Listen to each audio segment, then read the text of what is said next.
নমস্কাৰ ফাইনেল ৰিপৰ্টলৈ স্বাগতম ষ্টুডিঅ'ত মই পাপৰি প্ৰথমতে এটা ব্ৰেকিং নিউজ বিদেশী ন্যায়াধিকৰণত গুৰ্খাৰ বিৰুদ্ধে চলা গোচৰ প্ৰত্যাহাৰৰ সিদ্ধান্ত ৰাজ্য চৰকাৰৰ কেবিনেট বৈঠকত গুৰুত্বপূৰ্ণ সিদ্ধান্ত প্ৰাক্তন সাংসদ ৰমেন ডেকা কেবিনেট মৰ্যাদা ডেকাক ষ্টেট ইনোভেশ্যন এণ্ড ট্ৰান্সফৰমেশ্যন আয়োগৰ ভাইচ চেয়াৰমেন নিযুক্তি প্ৰদান কৰা হৈছে ফ্লেট কৰাৰ বাবে প্ৰয়োজন নাই জিলা উপায়ুক্তৰ অনুমতিৰ ক্ৰেতা বিক্ৰেতাই বুজা বুজিৰে কৰিব পাৰিব পঞ্জীয়ন আজি কেইবাটাও গুৰুত্বপূৰ্ণ সিদ্ধান্ত গ্ৰহণ কৰা হয় কেবিনেট বৈঠক অনুষ্ঠিত হৈছিল আৰু কেবিনেট বৈঠকৰ গুৰুত্বপূৰ্ণ সিদ্ধান্তৰ ভিতৰত আছিল বিদেশী ন্যায়াধিকৰণত গুৰ্খাৰ বিৰুদ্ধে চলা গোচৰ প্ৰত্যাহাৰৰ সিদ্ধান্ত লৈছে ৰাজ্য চৰকাৰে কেবিনেট বৈঠকত গুৰুত্বপূৰ্ণ সিদ্ধান্ত এয়া প্ৰাক্তন সাংসদ ৰমেন ডেকাক কেবিনেট মৰ্যাদা প্ৰদান ডেকাক ষ্টেট ইনোভেশ্যন এণ্ড ট্ৰান্সফৰমেশ্যন আয়োগৰ ভাইচ চেয়াৰমেন নিযুক্তি দিয়া হৈছে ফ্লেট কৰাৰ বাবে প্ৰয়োজন নাই জিলা উপায়ুক্তৰ অনুমতিৰ ক্ৰেতা বিক্ৰেতাই বুজাবুজিৰে কৰিব পাৰিব পঞ্জীয়ন চৰকাৰে সিদ্ধান্ত লৈছে যে অসমৰ গোৰ্খা সম্প্ৰদায়ৰ লোকসকলৰ বিৰুদ্ধে বিদেশী নাগৰিক সংক্ৰান্তীয় গোচৰ অসম চৰকাৰে ভৱিষ্যতে আৰু নচলাবলৈ সিদ্ধান্ত লৈছে অৰ্থাৎ এতিয়াৰ পৰা গোৰ্খা জনগোষ্ঠীৰ ওপৰত বিদেশী নাগৰিকৰ চিনাক্তকৰণ আৰু বহিষ্কৰণ সম্পৰ্কীয় যি অনুসন্ধান চলোৱা হয় সেই অনুসন্ধান আমি নচলাবলৈ সিদ্ধান্ত লৈছোঁ আৰু ফৰেনাৰ্ছ ট্ৰিব্যুনেলত গোৰ্খা জনগোষ্ঠীৰ বিৰুদ্ধে যিসমূহ ডি ভোটাৰৰ গোচৰ চলি আছে সেই গোচৰসমূহো আমি প্ৰত্যাহাৰৰ বাবে সিদ্ধান্ত লৈছোঁ আমাৰ কেবিনেটে সিদ্ধান্ত লৈছে যে প্ৰাক্তন সাংসদ ৰমেন ডেকা ডাঙৰীয়াক ষ্টেট ইনোভেশ্যন এণ্ড ট্ৰান্সফৰমেশ্যন আয়োগৰ ভাইচ চেয়াৰমেন হিচাপে নিযুক্তি দিছে আমি সময়ে সময়ে চৰকাৰে যিসকল ভূমিহীন ব্যক্তি তেখেতলোকক ভূমি দিয়াৰ ব্যৱস্থা কৰোঁ যিসকল খিলঞ্জীয়া লোক আৰু যাক আমি ভূমি দিয়াৰ ব্যৱস্থা কৰোঁ তেওঁলোকক আগতে আমি 3 বছৰলৈকে এলটমেণ্ট দিওঁ আৰু 3 বছৰ হ'লে ম্যাদী কৰিব পাৰে আৰু 3 বছৰৰ পাছত সেই মাটিখিনি তেওঁলোকে বিক্ৰী কৰিব পাৰে বা অন্য কিবা কামত হস্তান্তৰ কৰিব পাৰে কিন্তু আজিৰ কেবিনেটে আমি সিদ্ধান্ত লৈছোঁ যে এই যে আমি প্ৰথমে এলটমেণ্ট দিছিলোঁ 3 বছৰৰ পাছত ম্যাদী হয় এতিয়াৰ পৰা আমি যিদিনাখন দিম সেইদিনাখনৰ পৰাই ম্যাদী মাটি আমি ভূমিহীনক গতাই দিয়াৰ ব্যৱস্থা কৰিম ফ্লেট তৈয়াৰী হোৱাৰ পিছত কিনা মানুহজনে বহুত সময় অপেক্ষা কৰিব লাগে অকল গুৱাহাটী মেট্ৰ'তে ফ্লেট বিক্ৰী কৰাৰ কাৰণে বা ফ্লেট ৰেজিষ্ট্ৰেশ্যন কৰাৰ কাৰণে আজিৰ দিনত 1700ৰো অধিক আবেদন পেণ্ডিং হৈ আছে আজিৰ কেবিনেটত সিদ্ধান্ত লোৱা গ'ল যে ফ্লেট ক্ৰয় আৰু বিক্ৰয় কৰাৰ কাৰণে জিলা প্ৰশাসনৰ পৰা কোনো ধৰণৰ অনুমতি ল'ব নালাগে বিক্ৰী কৰা মানুহজনে কিনা মানুহজনক ডাইৰেক্ট জিলা উপায়ুক্তৰ অনুমতি অবিহনে ৰেজিষ্ট্ৰেশ্যনটো কৰি দিব পাৰিব শিক্ষা বিভাগত 22,921টা খালী পদত নিযুক্তিৰ অনুমোদন কেবিনেটৰ প্ৰাথমিক বিদ্যালয়ৰ 10,000 পদত হ'ব নিযুক্তি ইয়াৰে নিম্ন প্ৰাথমিকত 7,242টা পদত হ'ব নিযুক্তি উচ্চ প্ৰাথমিকৰ 2,758টা পদত দিব নিযুক্তি মাধ্যমিক বিদ্যালয়ত 12,921টা পদত দিয়া হ'ব নিযুক্তি 1 ছেপ্টেম্বৰৰ পৰা আৰম্ভ হ'ব নিযুক্তি প্ৰক্ৰিয়া পাৰ্বত্য জনজাতীয়ৰ বাবে সংৰক্ষিত আছে 1,464টা পদ ইয়াৰ বাবে অনুষ্ঠিত হ'ব বিশেষ টেট বড়ো গাৰো মণিপুৰীৰ বাবে বিশেষ টেট পাতিব ৰাজ্য চৰকাৰে গুৰুত্বপূৰ্ণ খবৰ আজিৰ দিনটোৰ যে শিক্ষা বিভাগত 22,921টা খালী পদত নিযুক্তিৰ অনুমোদন কেবিনেটৰ প্ৰাথমিক বিদ্যালয়ৰ 10,000 পদত হ'ব নিযুক্তি ইয়াৰে নিম্ন প্ৰাথমিকত 7,242টা পদত হ'ব নিযুক্তি উচ্চ প্ৰাথমিকৰ 2,758টা পদত হ'ব নিযুক্তি মাধ্যমিক বিদ্যালয়ত 12,921টা পদত দিয়া হ'ব নিযুক্তি 1 ছেপ্টেম্বৰৰ পৰা আৰম্ভ হ'ব নিযুক্তি প্ৰক্ৰিয়া পাৰ্বত্য জনজাতীয়ৰ বাবে সংৰক্ষিত আছে 1,464টা পদ ইয়াৰ বাবে অনুষ্ঠিত হ'ব বিশেষ টেট বড়ো গাৰো মণিপুৰীৰ বাবে বিশেষ টেট পাতিব ৰাজ্য চৰকাৰে কেবিনেটে শিক্ষা বিভাগত অনুমোদিত কিন্তু খালী হৈ থকা 22,921টা চেংচন ভেকেণ্ট পোষ্ট 22,921টা পদবীত নিযুক্তিৰ প্ৰক্ৰিয়া আৰম্ভ কৰাৰ অনুমোদন জনালে। এই 22,921টা অনুমোদিত খালী পদ, তাৰে ভিতৰত 10,000 পদ আছে প্ৰাথমিক শিক্ষা বা এলিমেণ্টাৰী এডুকেশ্যনত, আৰু 12,921টা পদ হ'ব ছেকেণ্ডেৰী বা মাধ্যমিক শিক্ষাত। প্ৰাথমিকৰ যি 10,000 পদ আছে, সেই 10,000 খালী পদৰ ভিতৰত নিম্ন প্ৰাথমিকত হ'ব 7,242টা খালী পদ। পুনৰ কৈছোঁ, নিম্ন প্ৰাথমিকত লোৱাৰ প্ৰাইমেৰীত 7,242টা আৰু উচ্চ প্ৰাথমিকত 2,758টা পদত নিযুক্তিৰ প্ৰক্ৰিয়া আৰম্ভ হ'ব। ইয়াৰ লগত এটা বিশেষ কথা আছে, এইটো হ'ল যে আমাৰ 1,464টা পদ পাৰ্বত্য অনুসূচিত জনজাতিৰ বাবে সংৰক্ষিত আছিল। এই পদকেইটাত ইয়াৰ আগতে অনুষ্ঠিত হোৱা নিযুক্তিৰ প্ৰক্ৰিয়াত কোনো প্ৰাৰ্থী ওলোৱা নাছিল। গতিকে আজিৰ কেবিনেটে সিদ্ধান্ত গ্ৰহণ কৰিছে যে নিযুক্তি প্ৰক্ৰিয়াৰ সমান্তৰালকৈ অনুসূচিত জনজাতি পাৰ্বত্যৰ বাবে খালী হৈ থকা পদখিনিৰ কাৰণে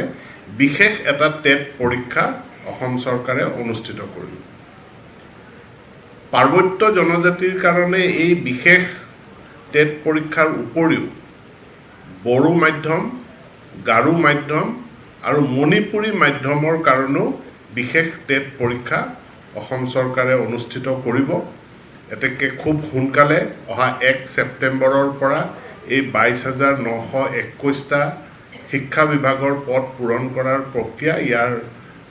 মানে কি কয় বিজ্ঞাপন প্ৰকাশকে ধৰি সকলোখিনি প্ৰক্ৰিয়া খুব 1 ছেপ্টেম্বৰৰ পৰাই আৰম্ভ হৈ যাব। উপনিৰ্বাচনক লৈ 5খন বিশেষ কমিটি গঠন প্ৰদেশ কংগ্ৰেছৰ। উপনিৰ্বাচনত হ'ব লগা 5টা সমষ্টি ভ্ৰমণ কৰিব 5খন কমিটিয়ে। সমষ্টি পৰ্যবেক্ষণৰ পিছতহে মহাজোঁটক লৈ সিদ্ধান্ত ল'ব কংগ্ৰেছে। কংগ্ৰেছৰ কোৰ কমিটিৰ বৈঠকত এই গুৰুত্বপূৰ্ণ সিদ্ধান্ত গ্ৰহণ কৰা হয়। প্ৰতিটো সমষ্টিত কংগ্ৰেছৰ ভেটি শক্তিশালী কৰাক লৈ আলোচনা কৰা হয়।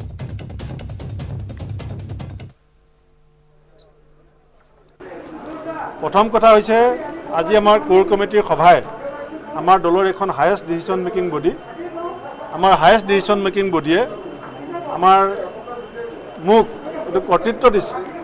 যে 126টা সমষ্টিত আমি আগন্তুক দিনত কংগ্ৰেছ দলৰ সংগঠন শক্তিশালী কৰিবৰ কাৰণে কাম কৰিম। দ্বিতীয়তে, মহাজোঁট সম্পৰ্কত যি বিভিন্ন অনানুষ্ঠানিক কথা বতৰা হৈছিলে, আমাৰ আজিৰ সভাই সিদ্ধান্ত লৈছে যে আমি মহাজোঁটৰ সম্পৰ্কত এতিয়া আলোচনা নকৰোঁ। তৃতীয় কথাটো হৈছে যে উপনিৰ্বাচনৰ ক্ষেত্ৰত মহাজোঁটে মোক আৰু আমাৰ 3গৰাকী কাৰ্যকৰী সভাপতি আৰু 5খন আমাৰ কমিটি হৈছে, 5খন কমিটিৰ চেয়াৰমেনক কৰ্তৃত্ব দিছে যে 5গৰাকী আমাৰ যি উপনিৰ্বাচন কেন্দ্ৰিক আমি কমিটি কৰিছোঁ। আপোনালোকে জানে দেৱব্ৰত শইকীয়া ডাঙৰীয়া আছে এখন কমিটিৰ চেয়াৰমেন, এখন কমিটিৰ চেয়াৰমেন হৈছে ৰকিবুল হুছেইন ডাঙৰীয়া গোসাইগাঁও, তামোলপুৰৰ কাৰণে দেৱব্ৰত শইকীয়া, থাওৰাৰ কাৰণে প্ৰণতি ফুকন, মৰিয়নিৰ কাৰণে ৰাণা গোস্বামী আৰু মাজুলীৰ কাৰণে বসন্ত দাস। এই 5গৰাকী সভাপতি, প্ৰদেশ কংগ্ৰেছৰ সভাপতি আৰু আমাৰ কাৰ্যকৰী সভাপতি 3জন, আমি মিলি দলৰ স্বাৰ্থত এই সমষ্টি 5টা ভ্ৰমণ কৰাৰ পিছত যি সিদ্ধান্ত ল'ম সেয়া সভাই আমাক কৰ্তৃত্ব দিছে।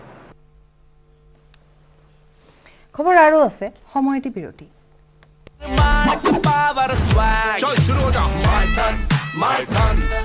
कर दे सब कुछ ऑन ट्रैक स्ट्रॉन्ग है माइथन উভতি আহিছোঁ বিৰতিৰ পাছত। কংগ্ৰেছ ত্যাগ নকৰে বটদ্ৰৱাৰ বিধায়িকা শিৱামণি বৰাই। কংগ্ৰেছ ত্যাগ কৰি নাযায় বিজেপিলৈ। অৱশেষত মুখ খুলিলে বটদ্ৰৱাৰ কংগ্ৰেছী বিধায়িকা শিৱামণি বৰাই। বিজেপি গমনক লৈ ভুৱা বাতৰি প্ৰচাৰৰ অভিযোগ শিৱামণিৰ। কংগ্ৰেছতে থাকি জনসেৱা কৰি যাব বুলি মন্তব্য কৰিলে শিৱামণিয়ে। আৰু যিহেতু এই বিষয়টো এটা চৰ্চিত বিষয় হৈ আছিল, আজি কিছুদিনৰ পৰা যি সময়ছোৱাত এক খহনীয়াৰ সৃষ্টি হৈছে কংগ্ৰেছত আৰু বহুকেইগৰাকী যিহেতু বিজেপিলৈ ঢাপলি মেলিছে, গতিকে এই সময়ছোৱাত শিৱামণি বৰাৰ নামো উল্লেখ হৈছিল। কিন্তু অৱশেষত শেহতীয়াকৈ আজি মুখ খুলিছে আৰু লগতে কৈছে যে এয়া এটা ভুৱা বাতৰি আৰু কংগ্ৰেছতে থাকি জনসেৱা কৰি যাম বুলি তেওঁ সংবাদ মাধ্যমৰ আগত উল্লেখ কৰিছে।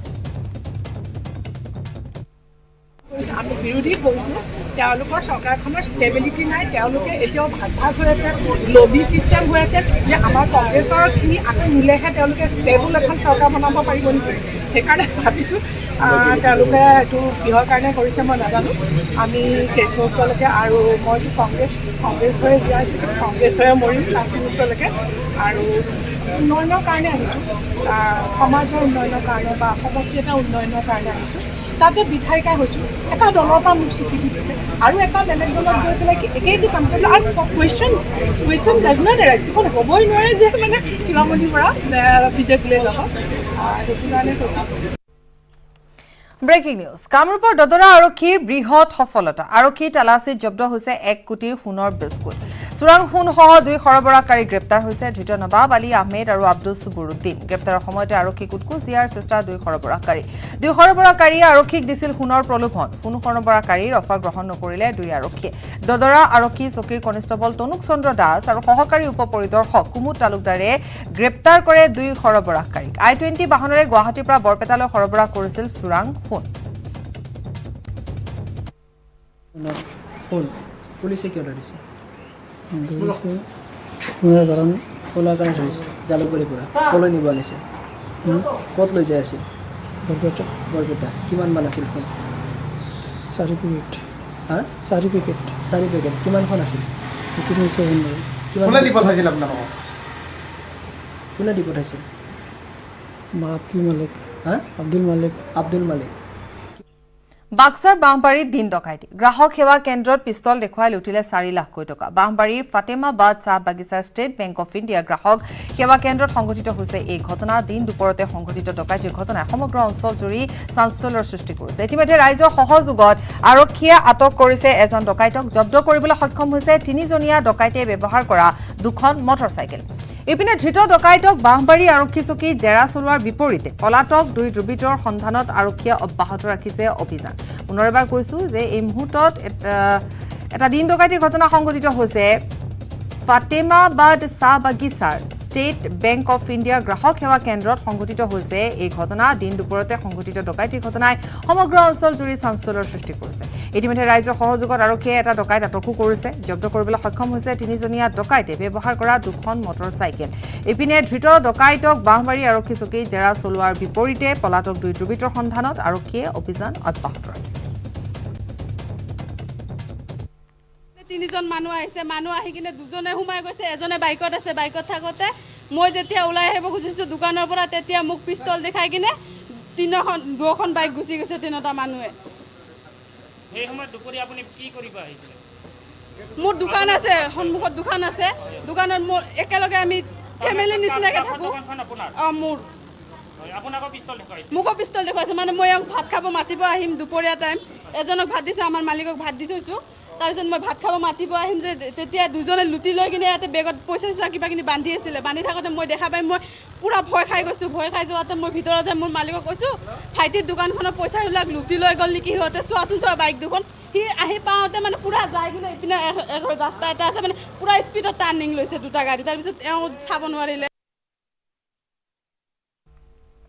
ব্ৰেকিং নিউজ পলাকবাৰীত আৰক্ষীৰ এনকাউণ্টাৰ আৰক্ষীৰ গুলীত আহত হৈছে 200 ডকাইত গুলীবিদ্ধ আনোৱাৰ হুছেইন ওৰফে বগা দুদিন পূৰ্বে গ্ৰেপ্তাৰ কৰিছিল আনোৱাৰক আৰক্ষী তদন্তৰ সময়তে পলোৱাৰ চেষ্টা চলাই আনোৱাৰে পলায়নৰ চেষ্টা কৰা আনোৱাৰক ভৰিত গুলীয়াই কৰায়ত্ব কৰা হয় বৰদুৱাৰ লোহাৰ ঘাটত সংঘটিত হৈছে এই চাঞ্চল্যকৰ ঘটনা গুলীবিদ্ধ আনোৱাৰক ইতিমধ্যে জিএমচিএইচত ভৰ্তি কৰোৱা হৈছে আন্তঃৰাষ্ট্ৰীয় গাড়ী চুৰি চক্ৰৰ লগতো জড়িত 200 ডকাইত আনোৱাৰ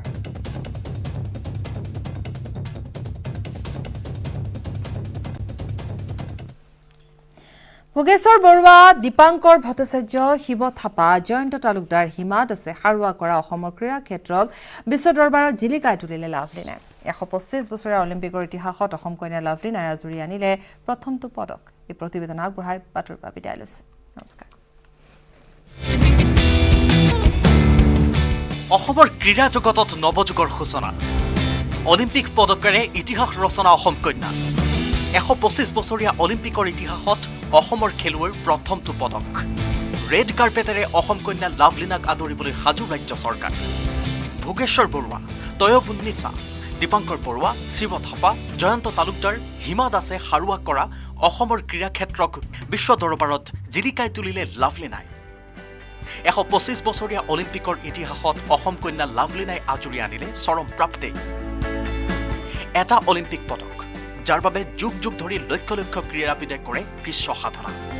নিজৰ উচ্চতাৰ বাবে যিগৰাকী লাভলিনাই সৌ সিদিনালৈকে সহজ হ'ব পৰা নাছিল সহপাঠীৰ সন্মুখত সেইজনী লাভলিনাই আজি স্থান পালে শিখৰত 3 কোটিৰো অধিক লোকৰ আশীৰ্বাদ আৰু আকাংক্ষাক ফলৱৰ্তী কৰি লাভলিনাই নাম অন্তৰ্ভুক্ত কৰিলে পদকৰ তালিকাত লাভলিনাৰ বাবে আজি সন্মানিত অসম লাভলিনাৰ বাবে আজি গৰ্বিত ধনশিৰি মহকুমা লাভলিনাৰ বাবে আজি জিলিকিছে অসমৰ ক্ৰীড়া ক্ষেত্ৰ এতিয়া অপেক্ষা 9 আগষ্টলৈ সেইদিনাই নতুন দিল্লী হৈ মাতৃভূমি অসম পাবহি লাভলিনা সেইদিনাই ৰেড কাৰ্পেটেৰে ৰাজ্য চৰকাৰে আদৰিব অসম কন্যাক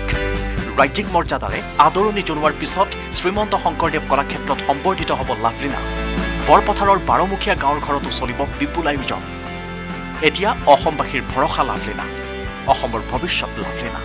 পৰৱৰ্তী পেৰিছ অলিম্পিকত যিগৰাকী লাভলিনাৰ পৰা অসমবাসী আশা কৰিছে অলিম্পিকৰ স্বৰ্ণ পদক news desk news 18 Assam north east निर्माण पावर स्वैग चल शुरू हो जा my ton कर दे सब कुछ ऑन ट्रैक स्ट्रॉन्ग है my ton फ्लेक्सिबल है my ton बड़ा समझदार নিৰ্মাণৰ মানদণ্ড my ton